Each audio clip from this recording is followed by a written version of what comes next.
Welcome on behalf of the Freedom Community Historical Society to the Old Town Meeting House here in Freedom, Maine, built in 1853, and it served to host town meetings until 1946. It's owned by the town, and graciously they allow us to store materials here and to run programs here. So we want to thank them for their work.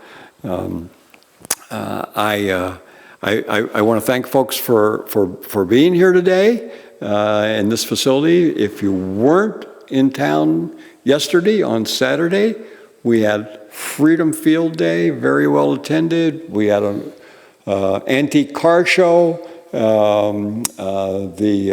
had lots of vendors. The Historical Society sponsored someone from the Antique Engines Society of Maine, so we had old make and break engines running, so it was fun time. But thanks everyone for being here today, and I'm going to turn to Ellie O'Leary to introduce our speaker and our program. So Ellie, would you come on up? Thank you very much. Thank you, Wilson. I had the pleasure of growing up in Freedom Village, and as soon as I graduated from high school, as I was just telling my new friends, I was in the sprint position to leave and thought I might never come back. And, you know, even a bright girl like me can be wrong, so here I am. I'm honored to be here. I love setting these readings up. It's such a pleasure to be able to come back and contribute to freedom in whatever skill set I may have. I've been reading Gary's book, Mystery Tusk. I never really thought about mastodons or mammoths or elephants in Maine, and wasn't really familiar. But fortunately for us, he's more than familiar. So to introduce him, I'm just going to read the foreword to his book that says, "Hello, this is Gary Hoyle," I said into the telephone. "I'm the Curator of Natural History in the Maine State Museum. I don't know if I have the right Littlejohn." "Is it about the Tusk?" Janice Littlejohn replied. That phone call in July 1990 put him, on a path to the epicenter of the largest paleontological excavation in Maine history, involving roughly 100 volunteers and professional researchers. But the origin of that path began many decades before. And I present to you Gary Hoyle.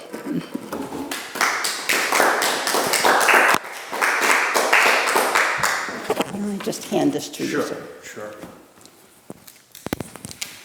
Thank you, Ellie. I really appreciate that. Let's see.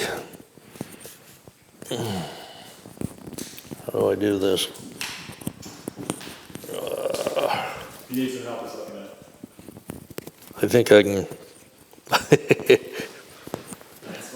He's technologically. I'm a Luddite, so I can go out and hew timbers, but that's about it. Exactly, and I could not, so that should be good. Let me just take a listen real fast. Sure.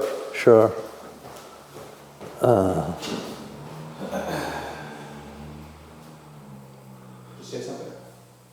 Sure, yeah. Sound all right? Okay. Well, anyway, thank you for the invitation to come here today. Jeannie and I came off the island, Swans Island, this morning. The ferry was 1 hour late, so we were wondering if we were going to get here on time or not. And just so happened it worked out. But I have two apologies, okay? The first one is you see this grubby looking hat on. There's a reason for that. I'm being treated for I guess some type of skin cancer. So I've got this stuff that looks like Vaseline on my head, which might make me glow if I take the hat off. So I'm keeping the hat on today.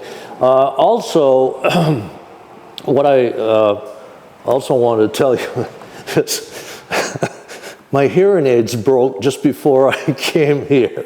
So if I ask you to repeat your question, you'll know why. You know, maybe might have to say it a little louder. Anyway, Mystery Tusk, okay, sounds pretty simple. At first, I thought it would be a simple project, but it ballooned in no time. I just couldn't believe it. So to introduce you to this, I'm just going to read the back of the book, and which says, Mystery Tusk, Searching for Elephants in the Maine Woods, is the story of author Gary Hoyle's search for a mysterious tusk that seems to have two conflicting histories, one ancient and one modern. His search for the truth led him to direct the first excavation of a mammoth in Maine and to uncover historical facts about an elephant that inspired P.T. Barnum. The book isn't just for science and history buffs, but for general readers who are curious. Praises for Mystery Tusk. Ian Glasspool, research associate for the Field Museum of Natural History in Chicago, calls it a, quote, fascinating, beautifully illustrated, and comprehensively researched story.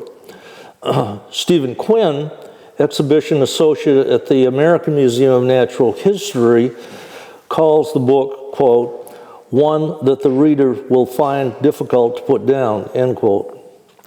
And Wesley Staples, studio teacher for Paramount and Disney, says, quote, this book reads like a gently unfolding mystery novel.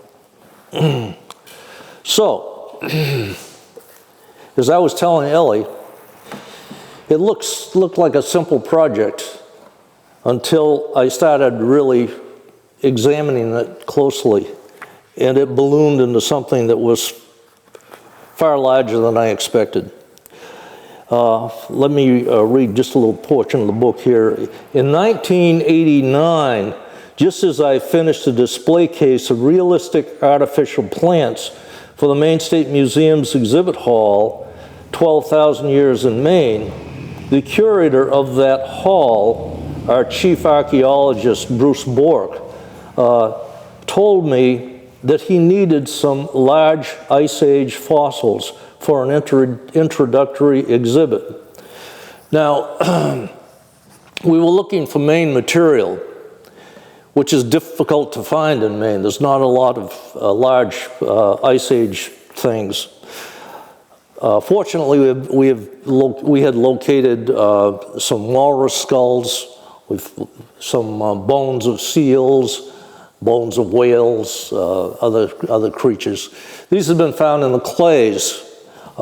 And clay, by the way, is a good preservative.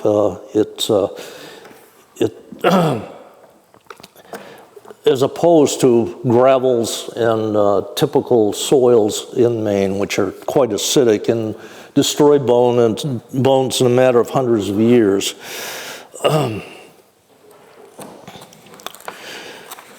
Now,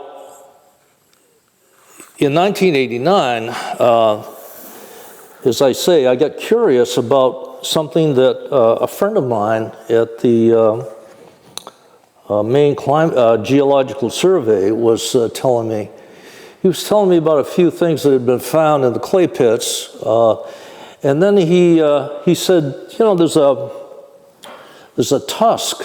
It's up at the University of Maine in Orono, at the Institute of Quaternary Studies, and he indicated that it was hanging on the wall of Professor Harold Bourne's office. So I went up there and I was introduced to Harold Bourne's, who I get to know as Hal almost immediately. He's just put his hand out and says, "Hi, I'm Hal." So anyway, great guy. And Hal had this 10-foot tusk on the wall. And he said, he said, we don't know exactly where it came from. The problem was it came from an old museum collection, the Portland Museum of Natural History in Portland, Maine. Now that particular institution was folded into the Maine Audubon Society, and a lot of its collections were dispersed in other areas. Fortunately, one of those areas was the University of Maine in Presque Isle, Maine. And Hal had found out about that. He had gone up to the university and looked over their geological collection, and he saw this big crate. And on the crate, it said elephant tusks. So the crate had been up there for at least a decade. So they opened up the crate, and there were these two tusks.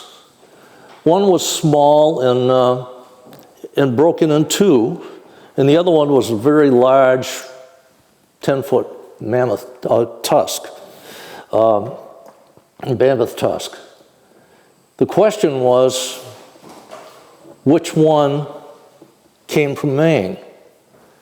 And the reason for that question is that they had been labeled, but the labels had fallen off the tusks and were sitting at the bottom of the container. So nobody knew which one came from Alaska, which one came from Maine. Scarborough, Maine, by the way. So what we thought is that this tusk very likely was found in the 1800s, because nobody seemed to know anything about a mammoth or a mastodon, which are two ancient elephants, being found in Maine.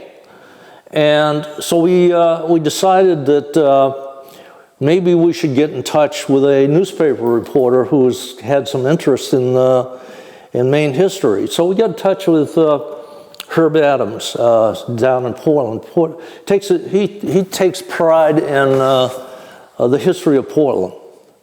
And so we got in touch with Herb, and Herb said, well, geez, I've never heard of anything being found in Maine, but he said, I'll look through my records and see if I can find something.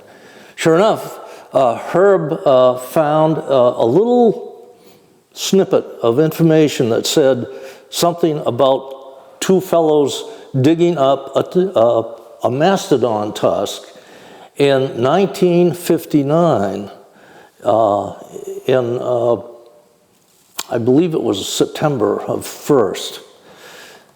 So immediately I went down to the state library and pulled out the microfiche and went through it to see if I could find anything on a mammoth. And Jeannie, did I bring that gazetteer in? Could you go out and get the gazetteer, please? Because I want people to see that, because I've got a series of photos in there that... So anyway, sure enough, we found, I found evidence. I found a photograph, beautiful photograph, of these two fellows next to a tusk that had been dug up. And I found out later that one of them was the farmer whose name was Little John, and I found out that his son had been running a bulldozer at the time to clear away soil as they dug up soil for a nursery stock pool, so for irrigation. And the fellow's name who owned the land was James Littlejohn. So I went to the phone book to see if I could find any Littlejohns in the directory, because back in those days we had these big phone books, you know. So anyway, I looked up, and by the way, this is the photo that I found. Oh, wow. And pass that around, please. So now I found out that James Littlejohn had a son who was working at the site at that time while they were digging this farm pond. And his name was William, which I found in the phone book. And I called, and Ellie has just told you, what I had to say over the telephone and the response that I got. And let me just read a little about their discovery. So on the morning of August 31st, 1959, Leonard Cash moved his cable-driven power shovel farther up the gully from a dry hole he had dug the previous day to a spot where a dowser claimed he would find water. James Littlejohn had hired Cash to dig a pond for watering nursery stock for his farm in North Scarborough, Maine. And the logical location was this tiny tributary of the Nonsuch River, which bordered one of Littlejohn's fields. That day, Cash had an assistant working for him, James' son, William. When Cash's shovel tore into the wall of the gully, Littlejohn cleared away the spoils with a small bulldozer.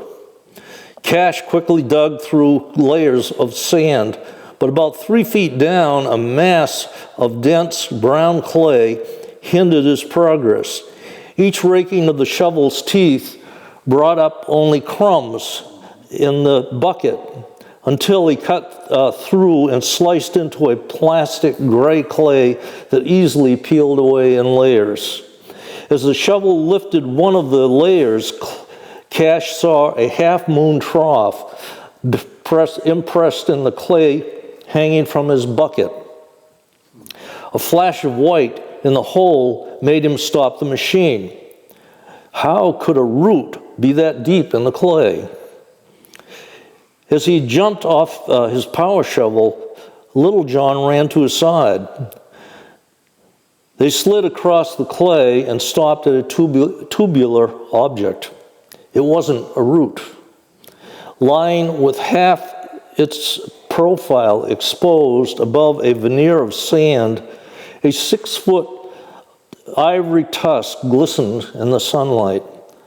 Both men tried lifting it from the clay, but a crust of compacted sand prevented them from working their fingers under the tusk. Leonard Cash jumped on his power shovel and lowered the bucket into the hole. The teeth of the shovel crept behind the tip of the tusk and cut through the sand layer like a knife through soft butter. But just as the tusk began to rise, it shattered, spraying ivory splinters across the clay.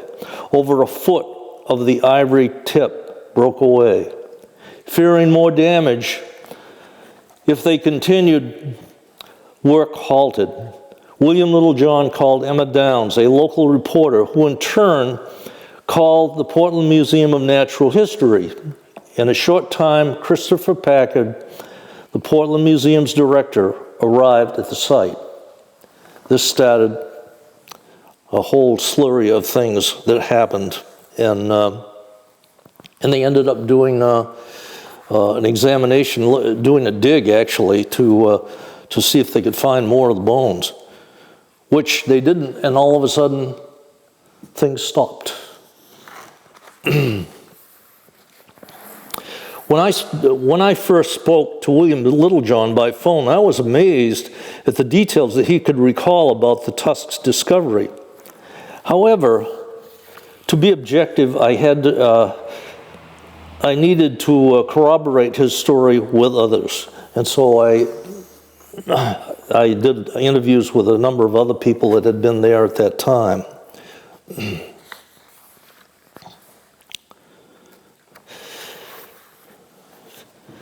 So there was a controversy.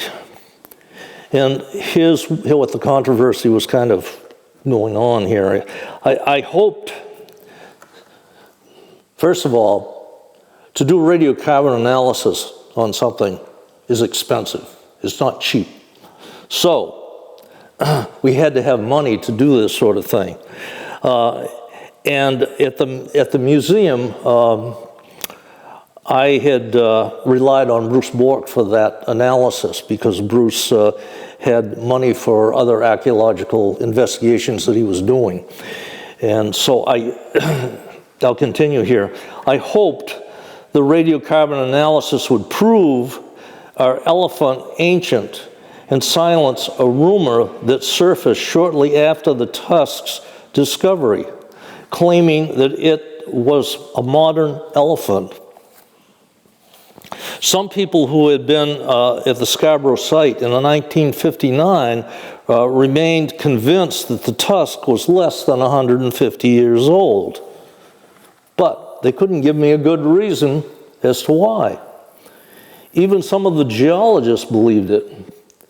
Bill Littlejohn, thank God for Bill Littlejohn, his practical statement gave me hope. Quote, "Nobody would bury an elephant in clay." So, I mean, it's just practical, you know.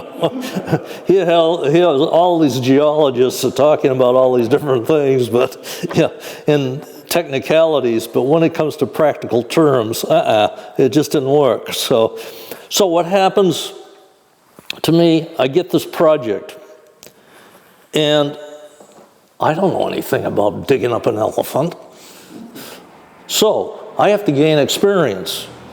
Well, it just so happens Jack Horner was doing work in the Badlands of eastern Montana. And I found out about that, and I signed up for DIG.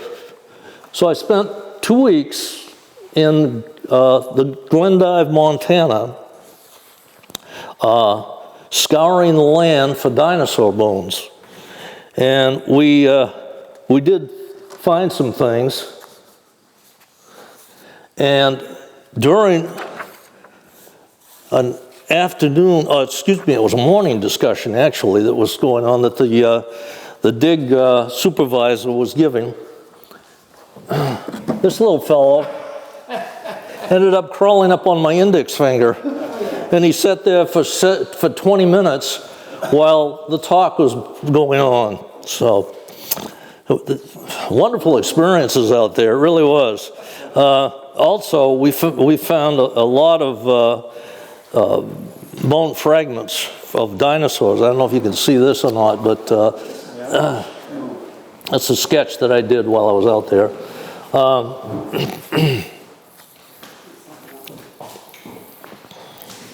And so that prepared me for work at the site. Bill Littlejohn knew exactly where they dug up the material, and we talked with the present-day landowner, and he allowed us to investigate the site. So we went in. There was this 30-foot pond, and it was in a gully, and it was about 20 feet across, as I recall. And so we did a series of probes in the pond, and we found absolutely nothing. And Little John came down and he looked things over, and he said, no, dig over there. So, okay, we dug over there. And he said, oh, no, dig over here. So we dug over there. And we got a lot of dirt. We got a lot of clay,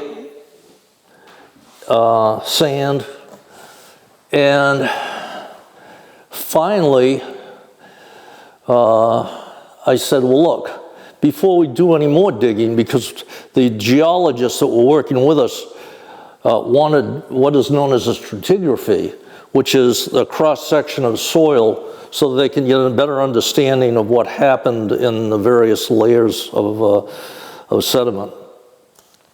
So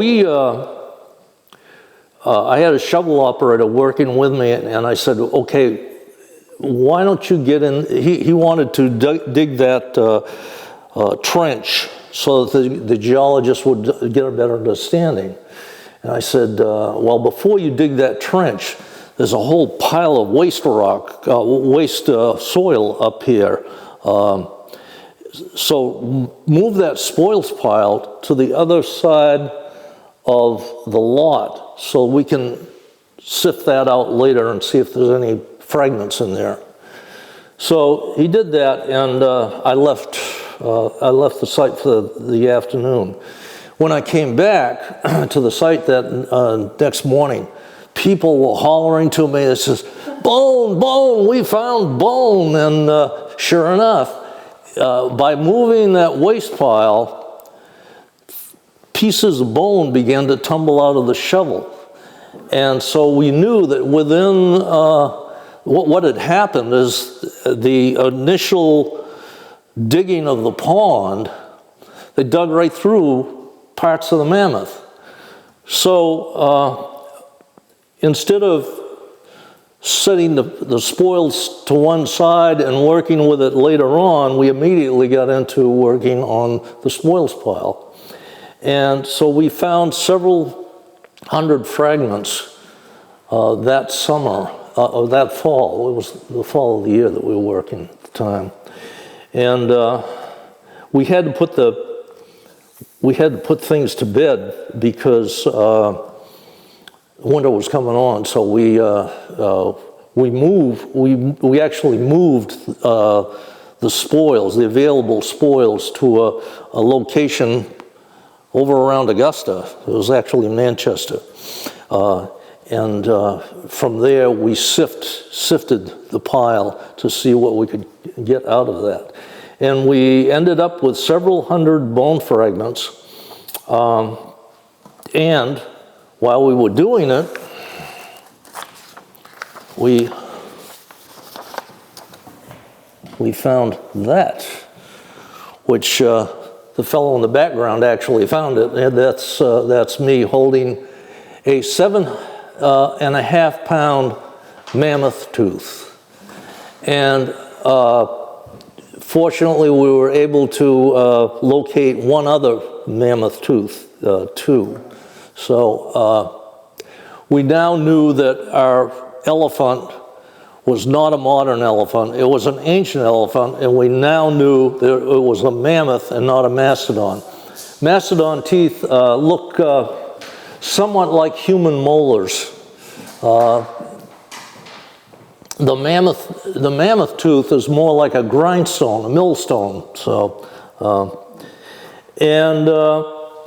So now we knew we were dealing with something that truly was ancient.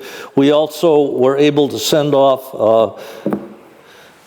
pieces of ivory for testing, and they proved that it was an ancient elephant that we were dealing with. So now we knew that we were dealing with an ancient mammoth. Got a specialist on the team from the University of Michigan. That specialist was, I think what I need to do is give you a little bit of a history of that individual. His name is Dan Fisher. And Dan started out as an invertebrate paleontologist, which means he studies these things that don't have backbones, you know. So he started out studying shells and ancient sites. And there was a technique where you could grind layers of the shell, little thin layers of the shell, and you could do analyses on them, and you could find out winter and summer events just because of growth patterns, kind of like trees, you know, grow. So sometime later, he was working for a museum, and all of the vertebrate paleontologists, the guys that study animals with backbones, like elephants, were at a paleontology conference, and Dan wasn't there. So he was responsible for taking care of the museum while things were going on at this symposium. And all of a sudden, this farmer got in touch with the museum and said, "Look, I found a mammoth on my farm in the in the water hole here." So Dan went out, and sure enough, he resurrected the remains of this mammoth. And he started thinking about ivory compared to clamshells. And he thought, you know, ivory is deposited in layers. Because if you cut a tusk lengthwise, and you look at it, you see all these different layers, and they look like ice cream cones stacked on one another. And so he was wondering, do you suppose that in those ivory layers are different events that we can understand? For instance, a summer event where the mammoth is really feeding a lot on different things, and maybe winter events. And so Dan started thinking along this line, and he came up with the idea that, oh, maybe it's water that I want to consider. Oxygen has two stable isotopes. Now, isotopes are just different varieties of the element oxygen. And one is O16, which is most common, and the other is O18. Now, O18 is heavier than O16.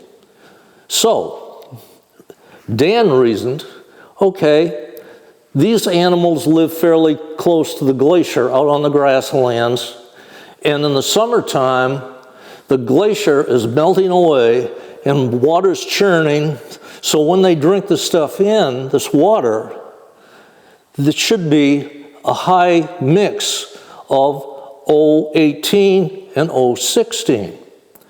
Now, in the wintertime, that slackens off.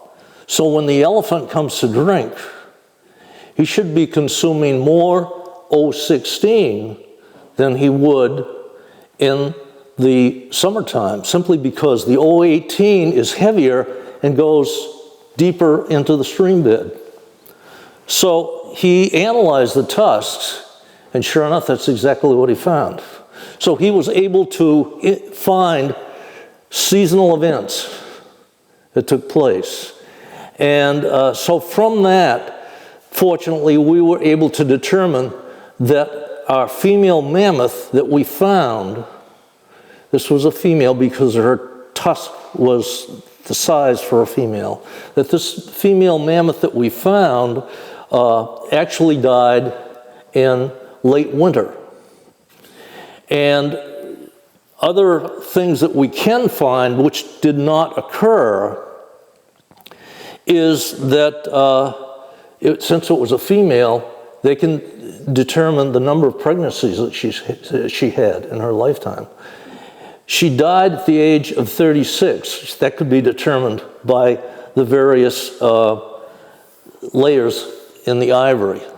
So this is just one of the things that we found. Now, the other thing is that we had naysayers, of course.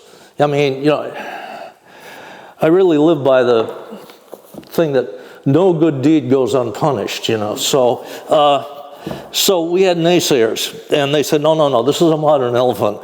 And so we had to look at, even though we had the radiocarbon dating, so I began to look into, let's see, what the heck caused this dig to stop back in 1959. And I found an article by a reporter by the name of Waldo Prey, who had found information about an elephant by the name of Old Bet that had toured into the District of Maine in 1816. Now, if you know anything about 1816, it's called the year there was no summer. 1800 and froze to death. Yep, 1800 and froze to death. That's another saying too. And so I heard about this, and I thought, this sounds kind of fascinating, but obviously he's wrong. But what is there about this Old Bet? So I started looking into it, and Old Bet was an elephant known by a fellow by the name of Hacaliah Bailey in central New York State. And he bought this elephant. The elephant came out, it was an African elephant that came into Boston Harbor in 1804. And eventually Hacaliah Bailey purchased the elephant, and he would tour by night. And he would rent a barn so that during the day he could sell tickets to see the elephant. He quite often linked up with taverns so that the tavern people who owned the tavern could make a lot of money selling beer and other things. And at the same time, he was Bailey was making money showing the elephant, and then he would move on from tavern to tavern. Eventually, he got into the District of Maine in this terrible year, 1816. And I was able to trace in some old Hollowell newspapers, 1816 newspapers, and I could actually trace that elephant and where he was exhibited in the District of Maine. Along with that, I could also pick up weather events that were also listed in that. The elephant was shown in Hollowell, Maine on the 4th of July, and it snowed. 2 days later, on the 6th of July, it snowed again. Farmers were desperate because they had just started planting and the crops would die. The bounty on wolves rose to $40. $40 a wolf they would pay, the bounty. In 1816, that's a hell of a lot of money. And so, anyway, I found all this information out. Now, the librarian in Hollowell was so interested in this, she said, would you give a talk at the library? And so I said, yeah, I'd love to give a talk. So I talked about these two elephants, and after my talk, there really weren't many people that were asking questions. I didn't think too much about it. But there was one man that kept peppering me with all kinds of questions. Elderly fellow. He came down front, introduced himself. Waldo Prey, the reporter who had done that article, was there. I couldn't believe it. And so we talked for a while, and finally he admitted, well, we've put Old Bet to bed. So anyway, that's how that all turned out. But needless to say, this was a great project. We learned a lot. First mammoth that's ever been found in Maine. We gave her a name, Harriet, and we called her Harriet because when we named her, we didn't know if she was a mammoth or a mastodon. So it was hairy, like a hairy animal, it. So anyway, thank you for inviting me to give this talk, and I'd be glad to answer any questions you have. I'll try not to do a bunch, but so I'll do one of the recent ones. So the owner of the elephant, right, Mr. Bailey. Yep. Okay, does he have a broader, he obviously had some money behind him, he's from New York, he's touring elephants. Does he have a broader significance? I know what you're getting at. Okay. The elephant that was toured in Maine ended up coming to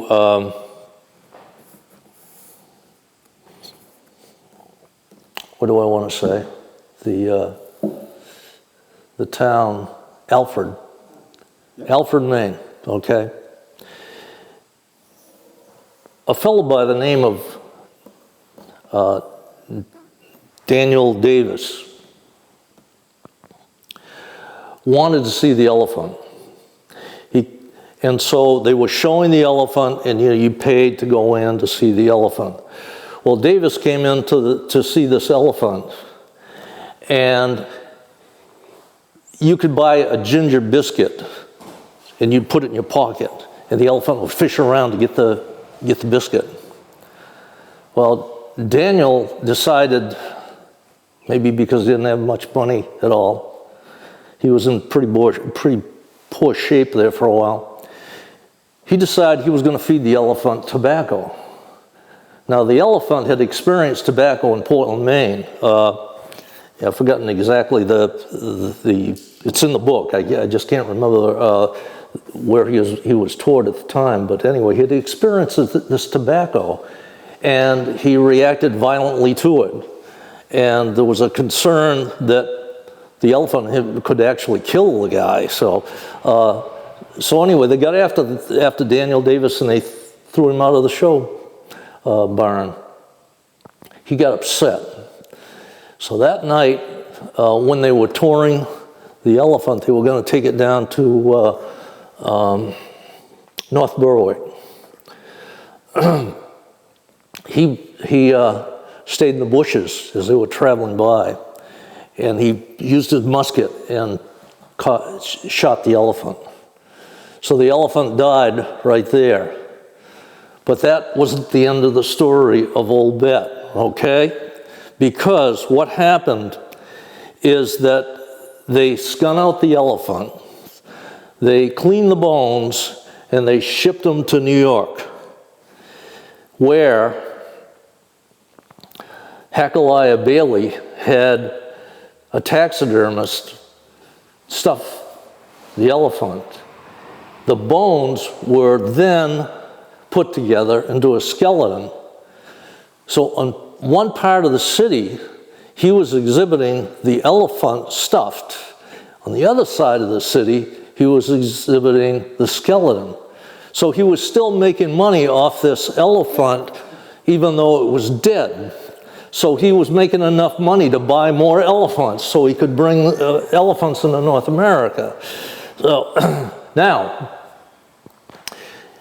when Hacaliah was older, he used to travel around, and there was one particular town that he would enjoy in Connecticut. I've forgotten the name of it, but anyway, it's well known. And he happened to like a young fellow who had a confection store there and also sold beer and oysters and other things. And this proprietor's name was Phineas Taylor Barnum. He was 18 years old, and he was just inspired by the stories of Old Bet and their travels. Phineas T. Barnum, P.T. Barnum, as some of you know, he was famous as a showman, eventually owned a museum in New York. And in that museum was a stuffed elephant. And that stuffed elephant was the remains of Old Bet. Now, unfortunately, one day, there was a horrible thing that happened at the museum. Fire started in the basement and killed a lot of animals. Fortunately, people survived, but the remains of Old Bet were burned up. So that's the whole story of basically Old Bet. So if you want to read the details, it's right in that book right there. Anyway, any other questions? Yes? Ellie. So the man who shot Old Bet, the Davis, he was one of two brothers, is that right? Exactly. Let me read that. I got this right here. I'm glad you brought that up because this is this is the last thing that I wanted to mention to everyone. I'll read this right now. Very little was known about Daniel Davis Jr. until recent research by Bruce Tucker, president of the Alfred Historical Society. I am indebted to Bruce for allowing me to use his research for this publication. Bruce wrote in May 16th, 2019, an email to me stating the following, quote, Daniel Davis and his brother, David Davis, were sawmill owners in the northern portion of Alfred called the Gore. They had borrowed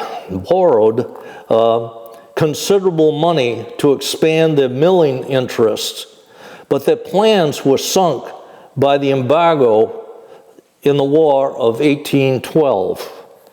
To compound the brothers' problems, Daniel's brother died in September of 1815, David died in the September of 1815, leaving Daniel responsible for the support of the David's family and the debt the pair owed. Daniel had at that point moved onto David's homestead and sold his own land to fend off creditors. In January of 1816, probate courts decreed that David's widow was to have David's assets appraised in October and sold at auction December 4th, 1816. This, of course, would leave Daniel landless and still responsible for his brother's family and his own. Daniel's nephew eventually sold the family homestead in the Gore, and the clan reportedly located to Freedom, Maine.